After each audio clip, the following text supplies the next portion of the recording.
Bonjour à toutes et à tous, bienvenue dans le rugby avec Lucas. Je suis content de vous retrouver pour une nouvelle vidéo aujourd'hui et nous allons débriefer du match de l'équipe de France face à l'Italie. 13-13, match nul, voilà, nul dans tous les sens du terme du côté de la France, moins nul du côté de l'Italie parce que l'Italie a été féroce. Nous allons le débriefer. On va commencer par les résultats avec le top 14. C'est parti.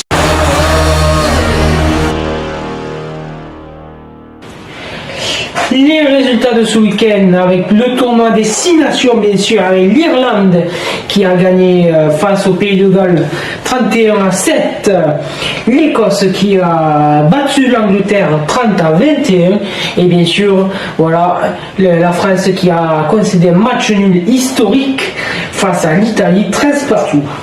Au niveau du classement, c'est l'Irlande qui est toujours premier avec 15 points. L'Écosse second avec 9 points, l'Angleterre 8 points, la France 6 points, et en cinquième le Pays de Galles avec 3 points et l'Italie 3 points aussi en sixième. Montpellier qui a battu Bayonne 28-23, un Pau qui a gagné contre Toulon 17-9, voilà, Perpignan qui a battu La Rochelle 27-15, Castres qui a battu l'Union Bordeaux-Bègles 41-12, Lyon qui a battu Oyonnax 43-26, le derby francilien a été remporté par le Stade français 11-27, et dimanche, bien sûr, il y avait Clermont-Toulouse, et les jeunes Toulousains, les espoirs de Toulouse, ils ont réussi à faire un exploit et à les gagner à Clermont 33-37. Voici le classement. Je vais vous le dire ici avec le Stade français premier, second, Toulouse troisième, Castres cinquième, quatrième, Bordeaux cinquième, Racing sixième, cinquième Pau, sixième Racing, septième Toulon, huitième Clermont, neuvième Stade Rochelet, dixième Lyon, 11e Bayonne, 12e Perpignan, 13e Montpellier et 14e Oyonnax. Voilà le classement du top 14 et je vais vous laisser avec l'essai des jeunes Toulousains. Voilà les Toulousains qui ont gagné bien sûr un très beau match de la part des Toulousains qui de bout en bout qui ont réussi à faire chuter les Clermontois pour la 13e fois à Clermont, et un essai bien construit qui part de l'embut et un essai marqué par Arthur Rottière. Je vais vous laisser avec cet essai et après on se retrouve pour le match. Avec l'accélération de Coste, coup de pied à suivre, de Paul dans le sprint de Rottière, il va très très vite, Arthur Rottière qui récupère ce ballon.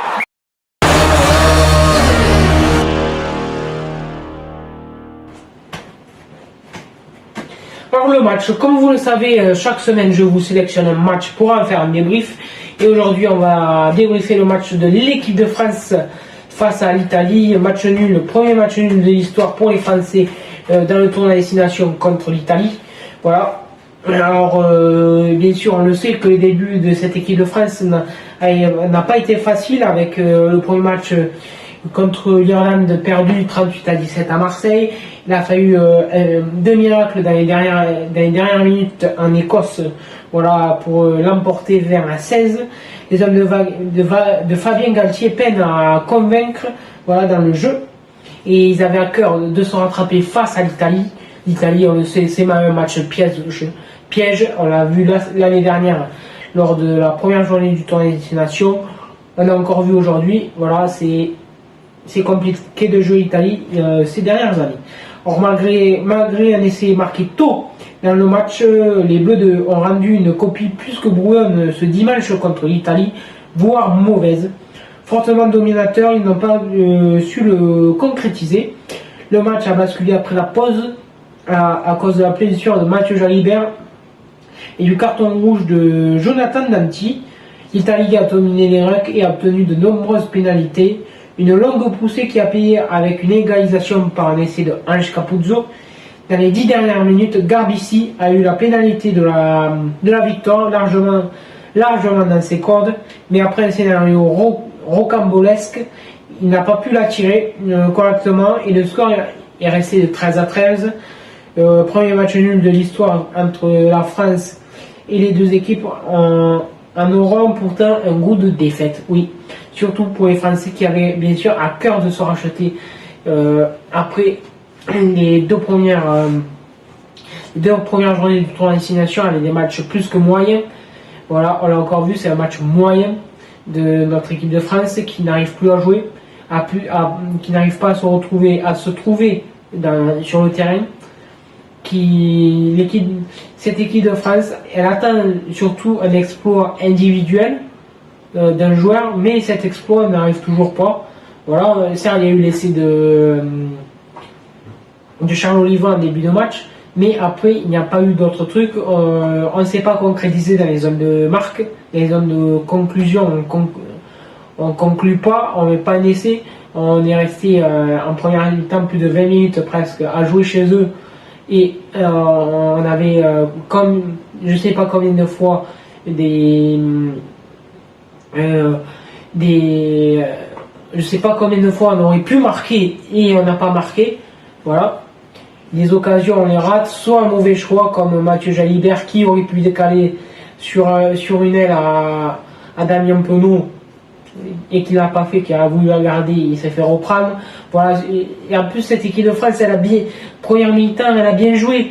On arrivait à aller sur les ailes, ça se baladait de partout. Et sur les ailes, le problème, c'est qu'on n'arrivait pas à conclure. On faisait soit l'action de trop, soit on faisait pas le bon choix. Et ça, c'est malheureux parce qu'on aurait pu, sur un match comme ça, c'est un match contre l'Italie, voilà, contre des petites équipes comme ça, c'est un match où tu as le temps qui est contre toi. Si tu marques pas si tu marques pas vite dans le match et que tu sécurises pas tes points, voilà, le temps peut te rattraper et tu peux presque le perdre. On l'a bien vu encore ce dimanche. Voilà. Maintenant, le problème, est-ce que c'est les joueurs? Je ne suis pas sûr. Voilà. Et parce que certains joueurs ont fait le deuil de cette Coupe du Monde, dont on parle depuis le début du tournoi. Parce que si vous regardez le top 14 ou le tournoi ou la Champions Cup, voilà, les joueurs toulousains, bordelais voilà, c'est les deux plus gros, c'est les deux plus grosses équipes qui fournissent les joueurs. Et on a bien vu qu'en club, ça marche. Alors pourquoi ça ne marcherait pas en équipe de France? C'est d'où le problème. Est-ce que le plan de jeu, faut-il le changer? Est-ce que le plan de jeu, les joueurs ne s'y reconnaissent pas dedans? Voilà, parce que là, sur les 4 dernières années, on jouait plus à de la dépossession, alors que là, on garde plus le ballon. Et là, notre équipe de France n'est pas habituée à jouer avec le ballon et qui ne jouait pas trop avec le ballon. Voilà, c'est ça qui nous pose problème et il faut vite le régler. Dans 15 jours, en plus, gros déplacement au Pays de Galles. Voilà, la semaine d'après, on reçoit l'Angleterre. Là, c'est 2 gros matchs. Espérons que cette équipe de France va se remettre la tête à l'endroit. Espérons qu'il y ait des changements, que Fabien Galtier écoute un peu. Et la France et les Français qui veulent qu'il y ait du changement, un peu plus de jeunesse, parce que ça ne suffit pas d'avoir un Alexandre Roumat, un Posso Tulagi et un Louis Biarré. C'est la paire de centre. Je suis désolé, mais il faut la changer, cette paire de centre. Voilà, parce qu'en défense, c'est pas ça. Gaël Ficou, qui est censé être le capitaine de la défense, je sais pas qu'est-ce qu'il fout sur le terrain, mais il ne défend pas trop. Voilà, il faudrait mettre un Gailleton ou un Tom Porter. Voilà, c'est une idée que je propose.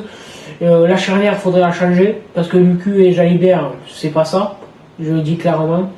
Ils sont bons, mais ils sont pas au niveau d'être titulaires en équipe de France. Et on sait pourquoi. L'équipe de France, elle a eu sa charnière Dupont et Ntamak, et pourquoi cette charnière est indéboulonnable? Parce que quand ils sont là, on perd pas trop de matchs, que là, on perd presque nos 2 matchs, nos 3 matchs. Voilà, ça se joue à un poteau, ça se joue à une décision arbitrale. À un moment, je sais pas, faudrait se poser les bonnes questions. Bon, Voilà, et je vais vous laisser avec l'essai de Charles Olivon. Voilà. Je vais vous laisser avec l'essai de Charles Olivon et on se retrouve après pour les infos. C'est parti. And the French are really flowing here. The arm is out from the referee.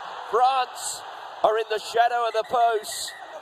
And I think that Christophe Ridley wants it. Okay, so as long as we're happy that he regathers that ball or at least stays in control, then we've then got the ball on the line tempo. So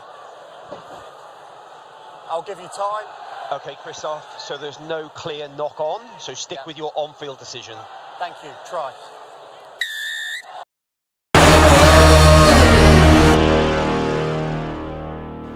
Les infos, alors oui, je vous donne toutes les infos rugbystiques dont vous avez besoin de savoir, que ce soit des transferts de joueurs, des blessures, voilà, je vous donne toutes ces informations-là. Et on va commencer par la première information qui concerne le 15 de France, bien sûr, voilà. Avec Mathieu Jalibert, son tournoi est terminé, on le sait, voilà. Il devrait être absent environ 6 semaines, voilà. Lui qui a été touché au genou face à l'Italie ce dimanche. Mathieu Jalibert ne rejouera plus lors de ce tournoi à destination. Le joueur de WWE devrait être absent environ 6 semaines. Voilà. Les sanctions, avec la sanction de Jonathan Nadi qui est tombé, il est suspendu pendant 5 semaines, voilà, suite à un plaquage haut, voilà, il a pris un carton jaune, un rouge, en plus c'est son deuxième carton rouge de l'année 2024. Son deuxième carton rouge, c'était son premier carton rouge, c'était avec La Rochelle contre le Stade Français. Voilà, et deuxième carton rouge, ça fait mal pour lui, pour l'équipe de France qui avait un peu besoin de puissance parce qu'il avait amené quand même sa puissance dimanche dernier, un peu trop. Voilà, on lui en veut pas, mais bon, c'est comme ça. Et aussi, parlons d'Antoine Dupont et de rugby à 7. Voilà, les Français de rugby à 7, et voilà, les Français qui se sont retrouvés jusqu'en demi-finale du tournoi à Vancouver, voilà, avec un Antoine Dupont qui a bien su s'adapter, voilà, et qui a réussi à mettre 2 essais, voilà, avec cette équipe de France à 7, et les Françaises, eux, qui ont récupéré la médaille de bronze, je crois, ou d'argent, je sais plus. Et voilà, pour les Français à 7, je vais vous laisser avec les 2 essais d'Antoine Dupont et l'essai de Dao Kouwaka samedi soir face au Racing. Voilà, quel bel essai en plus, je vous laisse regarder. Et je vous dis à bientôt, ciao. Et voilà le premier essai avec l'équipe de France à 7 de Monsieur Antoine Dupont, qui n'a pas tardé à faire des étincelles là sur ce départ après la mêlée. Vous aviez presque annoncé, Fanny. Non, mais c'est sûr que sur des mêlées au milieu, c'est toujours intéressant pour le cadre de venir porter quand il n'est pas trop chassé et pas trop chassé par le défenseur. En l'occurrence, les particularités du rugby à 7 et le petit côté d'Antoine Dupont, c'est lui le sauveur. L'essai de la victoire pour l'équipe de France après son essai contre l'Australie. Deuxième essai, alors que tout le monde pensait que l'action allait partir grand côté.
Arrêt du temps.